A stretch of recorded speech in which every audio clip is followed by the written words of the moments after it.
Hello everyone, welcome to learn English. আজকে আমি আলোচনা করব টেন্স কি তা নিয়ে।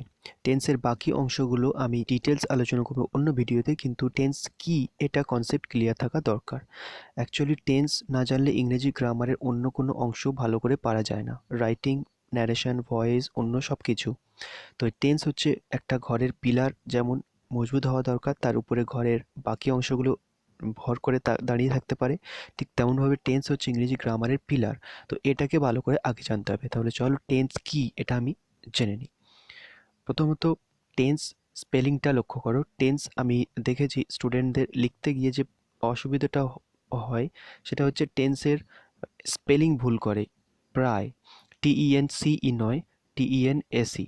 This is the correct spelling, প্রথম কথা। দ্বিতীয়ত টেন্সের ডেফিনিশন কি, অর্থাৎ টেন্স কাকে বলে, অ্যাকচুয়াল টেন্স জিনিসটা কি, খুব সহজে এটা আমি একদম বইয়ের থেকে বাইরে বেরিয়ে একদম নর্মালি, একদম শর্টে, এর থেকে শর্ট প্রায় বলাই যায় না, একদম শর্টে আমি আমার মতো করে এক্সপ্লেন করেছি। বইয়ের ডেফিনিশন লাইন বাই লাইন লেখা থাকবে, তোমরা পড়ে নর্মালি বুঝতে পারবে না। তো এখানে ভালো করে বুঝে নাও, tense is equal to time. Tense মানে আর কিছুই নয়, টাইম, ব্যাস। এবার টাইম কিসের হয়? অফ অ্যাকশন, কাজের হয়। আমরা যে কোনো কাজ করি, প্রত্যেকটা আমাদের এভরি অ্যাকশন টাইম মেনটেন করে হয়। অ্যাকচুয়ালি টাইম আমাদেরকে কন্ট্রোল করে। যেমন সকালে ঘুম থেকে ওঠায় কি, ঘড়ি, 7টা বেজে গিয়েছে, চলো তাড়াতাড়ি উঠে উঠে যাওয়া যাক, বা এত বেজে গিয়েছে, বা এই কাজ যেতে হবে, টাইম হয়ে গিয়েছে।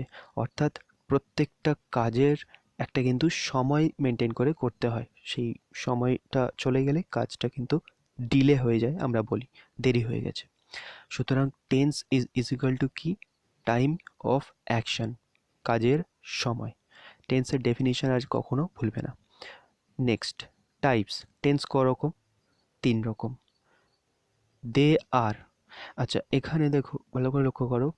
আমার মনে হয় সম্ভবত এইভাবে কেউ কোনোদিনও বোঝায়নি, কিন্তু আজকের পর থেকে তোমরা কখনো টেন্স সম্বন্ধে মানে কোনো মিসকনসেপশন থাকবে না বা ডাউট থাকবে না।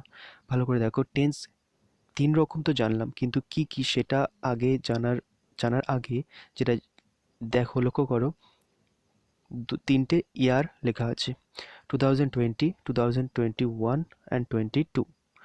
অর্থাৎ কি দেখতে পাচ্ছি, 2020 এই সালটা আমাদের তো কারোরই ভোলার নয়, করোনা বছর। এই 2020 যেটা চলে গিয়েছে, অর্থাৎ এটা পাস্ট। 2021 যেটা এই মুহূর্তে আমরা রয়েছি, ফেব্রুয়ারি মাস, 2021 সাল চলছে, তাহলে এটা প্রেজেন্ট। 2022 এটা আসবে, তার মানে ফিউচার। অর্থাৎ এই 3টি সাল কি ইন্ডিকেট করছে? টাইমস। 3টি টাইম ইন্ডিকেট করছে, পাস্ট, প্রেজেন্ট, ফিউচার। তাহলে 3টি টাইপ কি কি আমরা এখান থেকেই পেয়ে গেলাম। ভালো করে যদি লক্ষ্য করি, তাহলে এই সংখ্যাগুলো এই 3টি টাইমকে ইন্ডিকেট করছে। হয়ে গেল। এবার আমরা একটু ডিটেলসে যাব। তাহলে যে 3টি টেন্স পেলাম কি কি? Past, present, future. Past tense অর্থাৎ অতীতকালে হয়ে যাওয়া ঘটনা। এখানে পাস্ট টেন্স কিছু কিছু ওয়ার্ড দিয়ে ইন্ডিকেট করা যায়, যেমন ইয়েস্টারডে মানে আগের দিন বা গতকাল, যেটা গত হয়ে গিয়েছে বা চলে গিয়েছে। এগো মানেও আগে, দেন মানে তখন, বিফোর মানে আগে। তাহলে এগুলো সব পাস্টের ঘটনাকে বোঝাতে গেলে ইউজ হয়, তাই জন্য এগুলো পাস্ট টেন্সের মধ্যে পড়ছে। প্রেজেন্ট, প্রেজেন্ট মানে কি? এই মুহূর্তে যে বেঁচে আছি আমি, এই মুহূর্তের সময়টা, যেমন টুডে আজকে, নাও মানে এখন, অলওয়েজ মানে সব সময়, অফেন মানে প্রায়। অর্থাৎ এইগুলো সব ইন্ডিকেট করছে প্রেজেন্টে। এরপর আছে ফিউচার। ফিউচার মানে কি? যেটা হবে।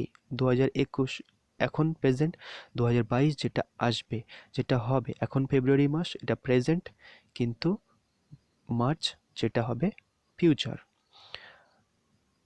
টুমোরো মানে আগামীকাল, যেটা আসবে। The following day, same meaning, next day.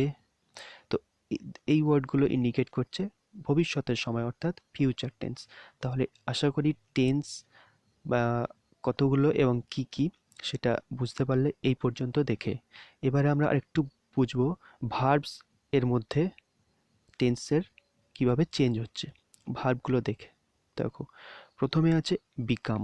Become মানে হওয়া, বিকেম মানে হয়েছিল, উইল বিকাম মানে হবে, অর্থাৎ present, past, future. Next C. C মানে দেখা, স মানে দেখেছিল, উইল সি মানে দেখবে।